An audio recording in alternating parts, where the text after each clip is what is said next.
ওরা জানে আমরা গরিব, এই কারণে এরা এরকম প্ল্যান করার সাহস করে।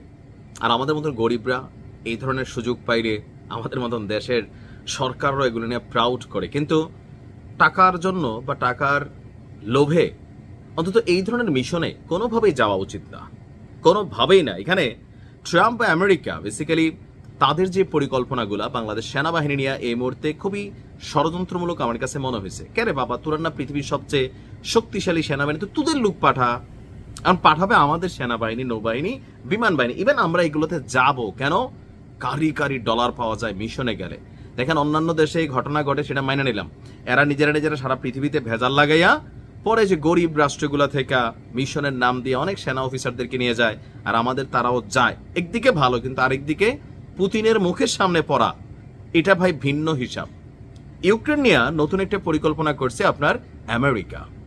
খুব শীঘ্রই হয়তো যুদ্ধটা বন্ধ হবে। বন্ধ হওয়ার পরে একটা জোন তৈরি করা হবে, বাফার জোন। এই জোনটা একটা নির্দিষ্ট এরিয়া, কয়েক কিলোমিটার নেওয়া হবে। সেইখানে পাহারা দিবে কে, দায়িত্ব পালন করবে কে? বাংলাদেশের সেনাবাহিনীকে চয়েস করা হয়েছে এবং সৌদির।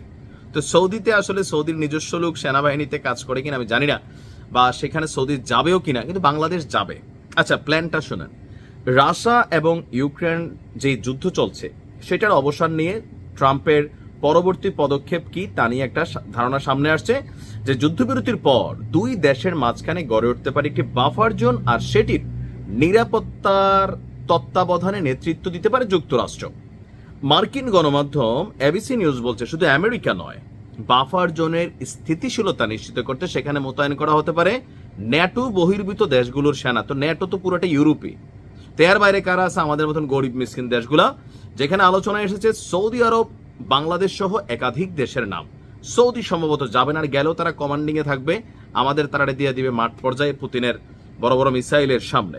প্রতিবেদনটি বলছে পরিকল্পিত বাফার জোন হবে এবং একটি বৃহৎ নিরস্ত্রীকরণ এলাকা, যাতে রাশিয়ার ভবিষ্যৎ আগ্রাসন ঠেকানো যায়।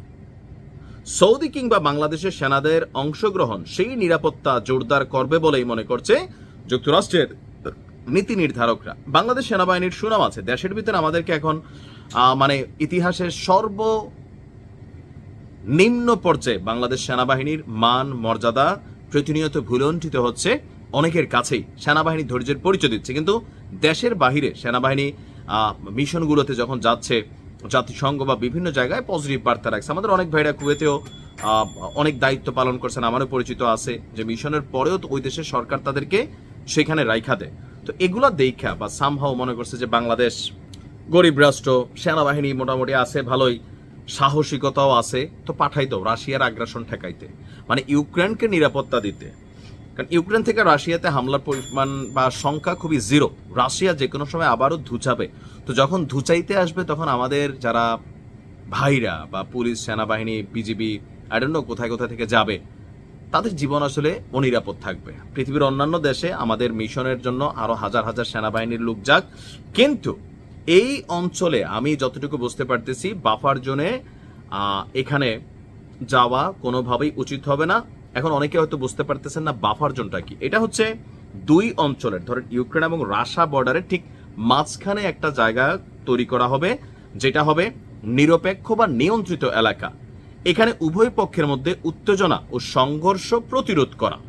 তো এটা কি আমেরিকা তাদের সেনাবাহিনী কেন পাঠাচ্ছে না? দেখেন সারা পৃথিবীর বিভিন্ন দেশে এরা এদের সেনাবাহিনী পালে, সৌদিতে পালে, পৃথিবীর আরব দেশগুলোতে পালে, আমি যে দেশে আছি এই দেশেও এদের সেনাবাহিনী পালে।